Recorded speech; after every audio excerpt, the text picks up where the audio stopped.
The video spread like wildfire across every news channel in America. 47 million views in less than 24 hours. The footage was grainy, captured on a security camera outside a Veterans Affairs hospital in Washington, D.C., but every brutal second was unmistakable. A black Mercedes SUV pulled up to the handicapped parking space. Out stepped 23-year-old Bradley Mitchell Hawthorne III. Designer suit, gold watch, the unmistakable swagger of a young man who had never heard the word no in his entire privileged life. He was the son of Senator Richard Hawthorne, one of the most powerful politicians in Washington.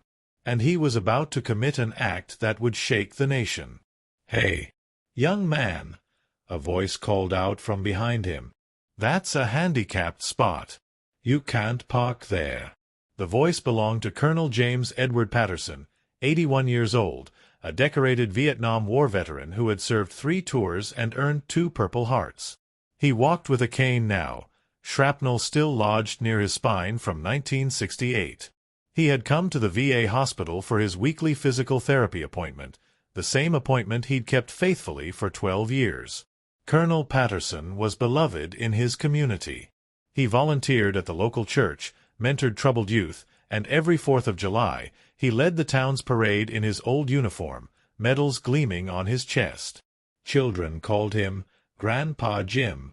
His neighbors called him a hero. Bradley Hawthorne called him something else entirely. "Mind your own business, old man," Bradley snapped, not even bothering to turn around. "Son, I'm a disabled veteran. I need that spot. There are rules. Do you know who I am?" Bradley spun around, his face twisted with contempt. "My father is Senator Hawthorne. I don't follow rules. Rules follow me." What happened next would be replayed on every news network for weeks. Bradley Hawthorne shoved the elderly veteran hard. Colonel Patterson stumbled backward, his cane clattering to the pavement. He reached out for something to steady himself, but found only air. His body hit the concrete with a sickening thud. His head struck the curb. Blood began pooling beneath his silver hair. But Bradley wasn't finished. "Stay down, you worthless relic," he snarled, standing over the injured man. "Your generation is done. This is our country now." He spat on the veteran's uniform, the same uniform that bore the American flag patch Colonel Patterson had nearly died defending. 3 witnesses watched in horror. A nurse ran out screaming for help. A young mother covered her child's eyes. A construction worker dropped his coffee and sprinted toward them, but Bradley was already walking away, pulling out his phone and laughing. "Dad's gonna love this," he muttered to himself. Colonel Patterson was rushed into emergency surgery. 3 broken ribs, a fractured hip, a severe concussion, internal bleeding. The doctors said it was a miracle he survived. For 2 weeks, he lay in a hospital bed, tubes in his arms, while the nation erupted in fury. #Justice for Colonel trended for 9 consecutive days. Veterans groups organized protests outside the Capitol. Gold Star families demanded action. Former military generals appeared on television, their voices shaking with rage. "This wasn't just an attack on one man," said General Martha Collins, retired, her eyes blazing. "This was an attack on everyone who ever wore the uniform. This was an attack on America itself." Senator Hawthorne tried damage control. Press conferences. Prepared statements. His PR team worked overtime. "My son made a mistake," the senator said, his voice carefully measured. "He's young. He'll learn from this. We're handling it privately as a family." But America wasn't buying it. The pressure became unbearable. Calls for accountability reached a fever pitch. Legal experts debated on every channel. Would the senator's son face real consequences? Or would privilege protect him, as it always had? Then came the announcement that stunned everyone. Due to the extraordinary public interest and constitutional questions raised about equal justice under the law, The case was escalated. It would not be heard in a local court. It would go before a special judicial panel in Washington. And presiding over that panel would be none other than Supreme Court Justice Clarence Thomas himself, the longest-serving current justice, known for his unwavering commitment to the Constitution and his complete immunity to political pressure. The courthouse steps were flooded with cameras on the morning of the trial. Colonel Patterson, still recovering but determined to attend, was wheeled in by his daughter. His uniform was pressed. His medals were pinned. His eyes, though tired, held steady. Bradley Hawthorne arrived in a motorcade, surrounded by a team of 6 lawyers, the most expensive legal minds money could buy. He stepped out adjusting his cufflinks, smirking at the cameras. He had no idea what was coming. Inside, the courtroom was packed beyond capacity. Senators, veterans, journalists, activists, everyone wanted a seat to history. Justice Clarence Thomas took his place at the bench, his expression unreadable, his presence commanding instant silence. The trial that would define a generation was about to begin. But a revelation no one expected was about to change everything in that courtroom. The silence in the courtroom was suffocating. Every seat was filled. People stood along the walls, pressed shoulder to shoulder. Outside, thousands more watched on screens erected in the plaza, their breath visible in the cold morning air.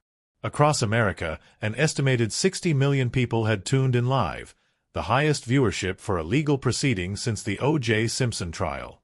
Justice Clarence Thomas sat elevated behind the mahogany bench, his black robe pristine, his hands folded with absolute stillness. He had served on the Supreme Court for over 3 decades. He had seen arrogance.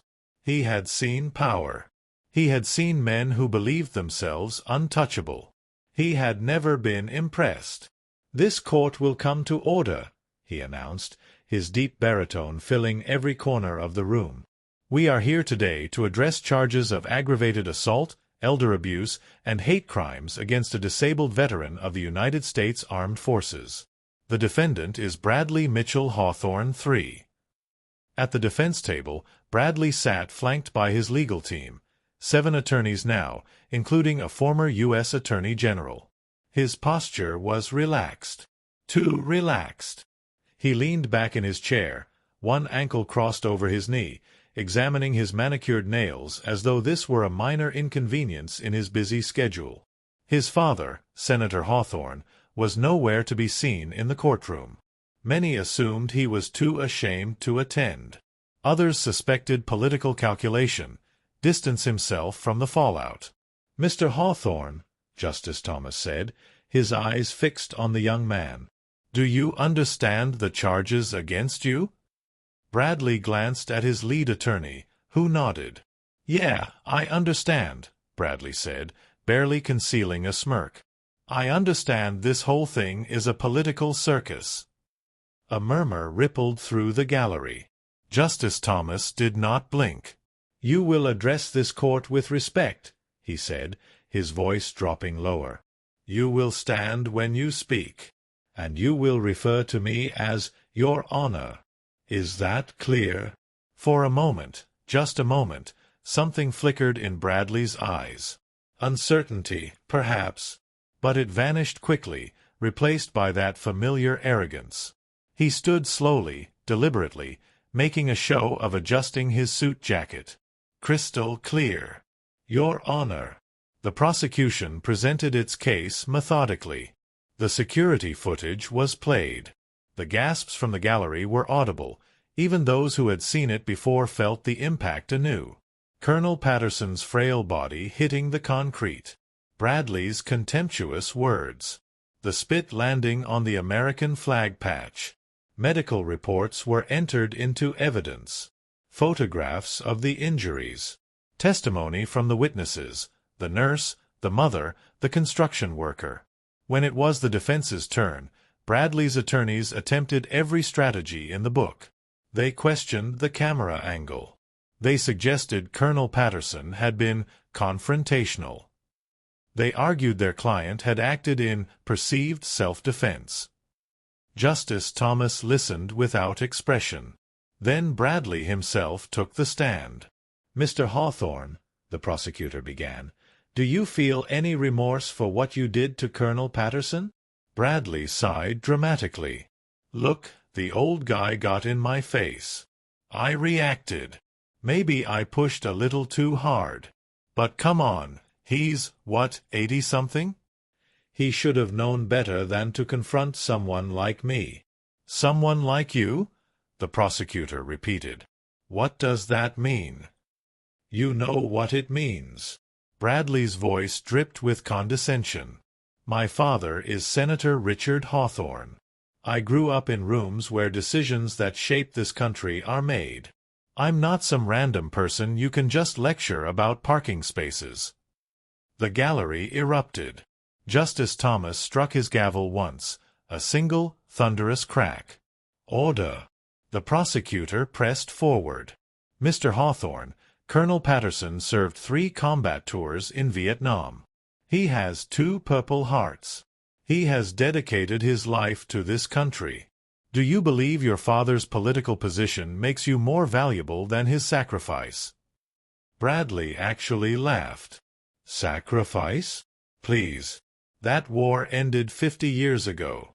What has he done lately? He's a relic. A fossil. The world moved on. Maybe he should have moved on too, instead of bothering people in parking lots." The silence that followed was deafening. In the front row, Colonel Patterson sat in his wheelchair, his daughter gripping his hand.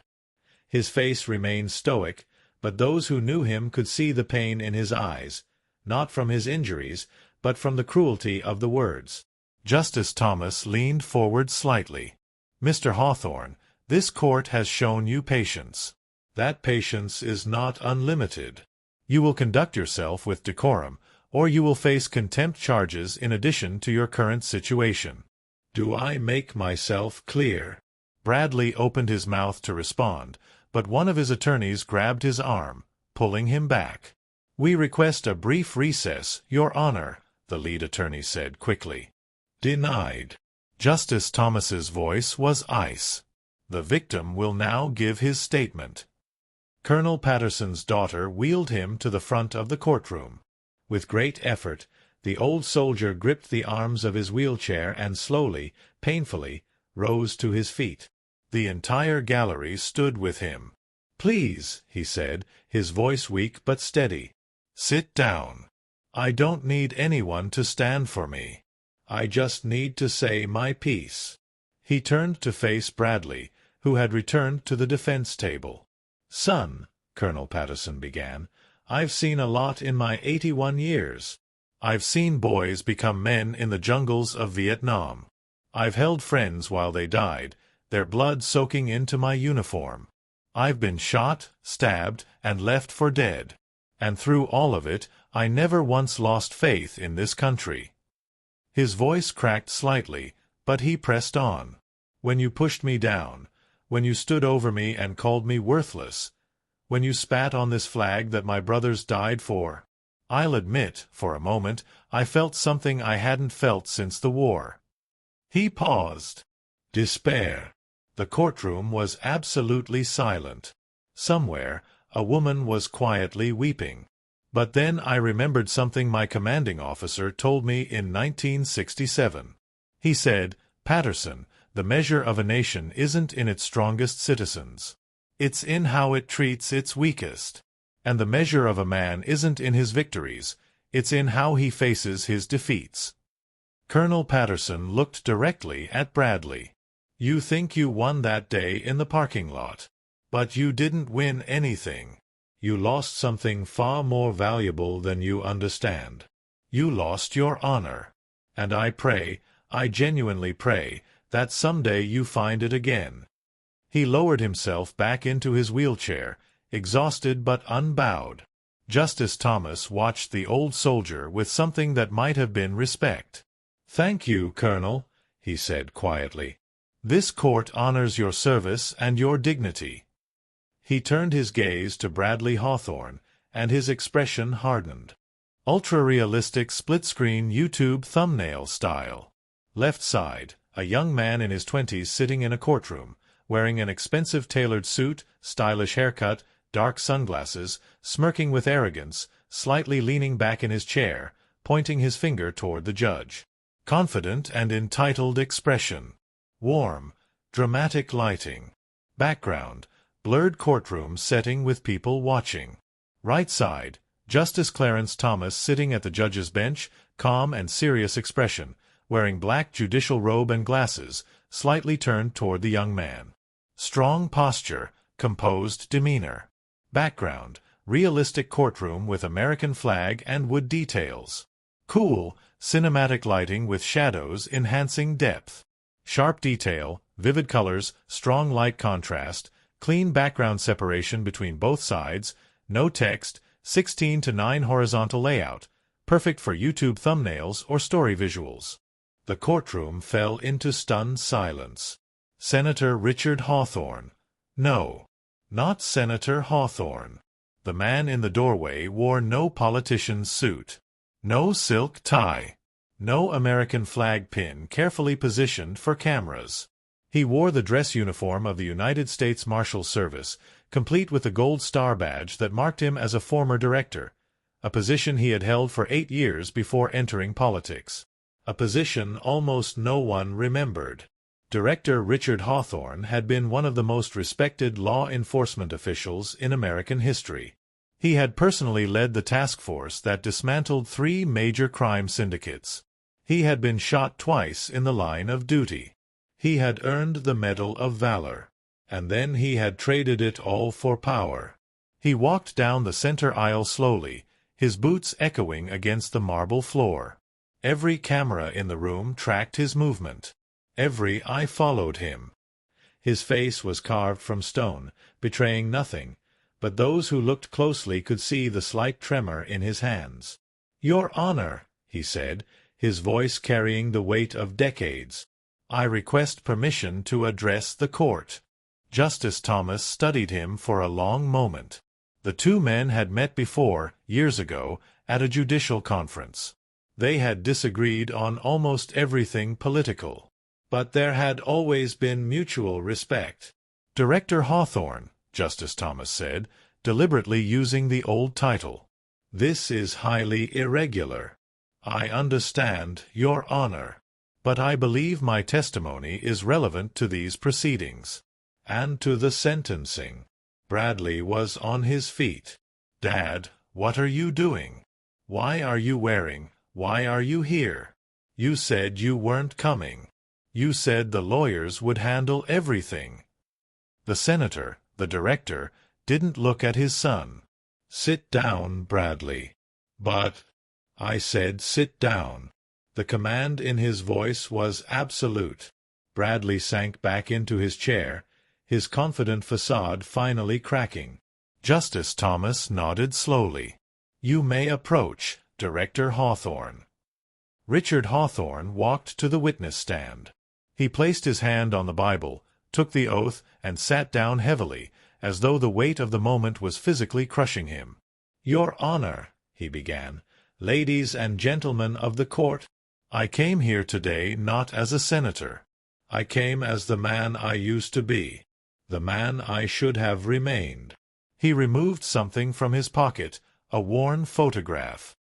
He held it up for the court to see.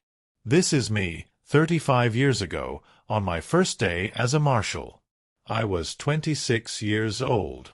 I believed in the law more than anything in this world. I believed that justice was blind, that it didn't matter who you were, where you came from, or how much money you had. I believed that my badge meant something." His voice wavered. "I stood in front of my father that day, a factory worker who never made more than $40,000 a year, and I promised him that I would spend my life protecting people who couldn't protect themselves. I promised him that no matter how high I rose, I would never forget where I came from." He lowered the photograph. "I broke that promise." The confession hung in the air like smoke. "When I became senator, I told myself it was for the greater good. More influence. More power to make real change. But somewhere along the way, I lost myself. I surrounded my family with privilege. I protected my son from every consequence. Every time he made a mistake, and there were many, I made it disappear. DUIs erased. Assault charges dropped. Expulsions reversed. He finally looked at Bradley, and what the young man saw in his father's eyes made him shrink back. I told myself I was being a good father, protecting my child. But I wasn't protecting you, Bradley. I was destroying you. I was teaching you that rules don't apply to people like us. I was teaching you that power means never having to say you're sorry. I was teaching you that other people, people like Colonel Patterson, are beneath you. Richard Hawthorne stood up slowly. I created the monster who assaulted that veteran. Not you, Bradley. Me. My weakness. My arrogance. My failure as a father. He turned to face Justice Thomas directly. Your Honor, I know I have no standing in this court. I know my testimony means nothing legally. But I came here today to say something that should have been said a long time ago. He took a deep breath. I am not asking for leniency for my son. The gallery gasped. I am asking for justice. Bradley shot to his feet. Dad, what are you doing? You can't. I can and I will. Richard Hawthorne's voice thundered through the courtroom, silencing his son instantly. For 23 years, I have given you everything except the one thing you actually needed, consequences. Today, that ends. He turned back to Justice Thomas. Your Honor, whatever sentence you deem appropriate, I support it fully. My son committed a heinous act against a man who served this country with honor. He showed no remorse. He showed no humanity. He needs to learn, truly learn, that his actions have weight. That other people matter. That being a Hawthorne doesn't make him special. It makes him responsible. Tears were streaming down Bradley's face now. The arrogance had shattered completely. In its place was something raw, fear, confusion, the desperate look of a child who had never been denied anything, suddenly facing the void. Dad, please. Richard Hawthorne walked to his son. He stood over him, and for a moment the entire courtroom held its breath. Then he did something no one expected. He knelt. He knelt before his son, took his face in his hands, and spoke softly, but every microphone picked up his words. Bradley, I love you. I have always loved you. But love without truth is poison. I should have done this years ago. I should have let you fall when you were young, so you could learn to stand. Instead, I carried you, and now you don't know how to walk. He pressed his forehead to his son's. Today, I'm letting you fall. And I'll be here, right here, when you're ready to stand back up. But you have to do the standing yourself. Bradley broke. The sobs that tore from his chest were unlike anything the courtroom had heard. Not the theatrical cries of a man playing for sympathy, but the raw, ugly weeping of someone whose entire world had collapsed. Richard Hawthorne stood and walked to Colonel Patterson's wheelchair. He saluted, a perfect, crisp military salute. Colonel, he said, I failed to raise a man worthy of the freedoms you fought to protect. That failure is mine, and I will carry it for the rest of my life. I can't undo what my son did to you. But I give you my word, as a former officer of the law, he will face justice. Real justice. No special treatment. No political intervention. Colonel Patterson looked up at him for a long moment. Then, with great effort, he raised his hand and returned the salute. I believe you, Director, he said quietly. And I forgive you. Justice Thomas cleared his throat. This court will recess for 30 minutes. When we return, I will deliver the sentence. The weight of what came next would change them all forever. The 30 minutes felt like 30 hours. Bradley Hawthorne sat at the defense table, his head in his hands. His lawyers whispered urgently to each other, but he wasn't listening. The arrogant young man who had swaggered into this courtroom no longer existed. In his place sat someone smaller, hollowed out, confronting the wreckage of everything he thought he knew. His father sat in the front row now, still in his marshal's uniform. He didn't look at his son. He stared straight ahead, his jaw tight, his hands clasped together so hard his knuckles were white. Colonel Patterson remained in his wheelchair, his daughter beside him. Despite everything, there was no hatred in his eyes, only a profound weariness and something else, something that looked almost like hope. The doors opened. Justice Clarence Thomas returned to the bench. "All rise," the bailiff commanded. Everyone stood, then sat. The silence was absolute. Justice Thomas took his time arranging his papers. When he finally looked up, his gaze swept across the entire courtroom before settling on Bradley. "Mr. Hawthorne," he began, his voice measured and deliberate, "I have spent considerable time reflecting on this case. Not because the facts are complicated, they are painfully simple. You assaulted an 81-year-old disabled veteran because he had the audacity to remind you that rules apply to everyone. You showed no remorse during this trial. You mocked your victim. You invoked your family name as a shield against accountability." He paused. "But something happened in this courtroom today that I did not expect. Your father chose truth over protection. He chose justice over legacy. That act, that single act of moral courage, does not excuse your behavior. But it gives me hope that redemption might still be possible for you." Bradley lifted his head slightly, his eyes red and swollen. "Therefore," Justice Thomas continued, "I am delivering the following sentence." He put on his reading glasses and lifted a document. "Bradley Mitchell Hawthorne III, you are hereby sentenced to 8 years in federal prison." A wave of sound rolled through the gallery. 8 years. Significant. Real. Justice Thomas raised his hand for silence. "However," he continued, "this sentence will be structured with intentionality. The first 2 years will be served in a medium-security facility, where you will be required to complete an intensive program in restorative justice, anger management, and community ethics. You will have no special accommodations. You will be treated as any other inmate." Bradley's lawyers began to rise, but Justice Thomas silenced them with a look. "Following these 2 years, if, and only if, your conduct and rehabilitation demonstrate genuine transformation, the remaining 6 years may be converted to supervised community service. Not symbolic service. Not photo opportunities. You will work directly with veterans organizations, homeless shelters, and at-risk youth programs. You will earn minimum wage. You will live in modest housing. You will learn what it means to serve others instead of being served." He removed his glasses.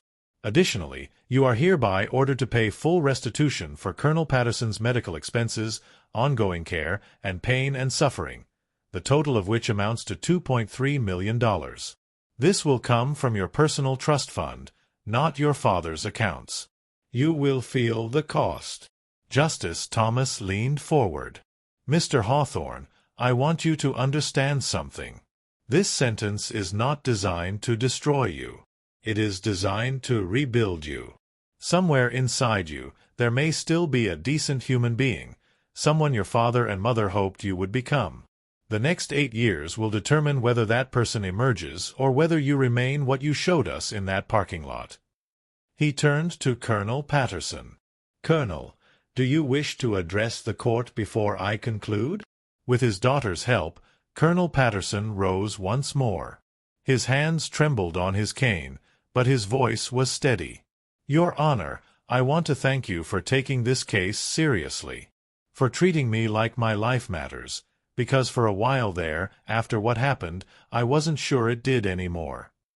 He turned to look at Bradley. "Young man, I've been thinking about you a lot these past few weeks. Lying in that hospital bed, tubes in my arms, I had plenty of time to think. And you know what I realized?" He took a shaky breath. I realized that you weren't born cruel. Nobody is. Cruelty is taught. It's learned. Somewhere along the way, someone taught you that other people are less than you, that their pain doesn't matter, that you can take whatever you want without consequence. He shook his head slowly. That's a terrible way to live, son. It's a prison worse than any cell they'll put you in. Because when you see other people as objects, you become one yourself. You lose the thing that makes us human, the ability to connect, to care, to love. Colonel Patterson stepped closer, his cane tapping against the floor. I'm not going to stand here and tell you I forgive you completely. I'm human.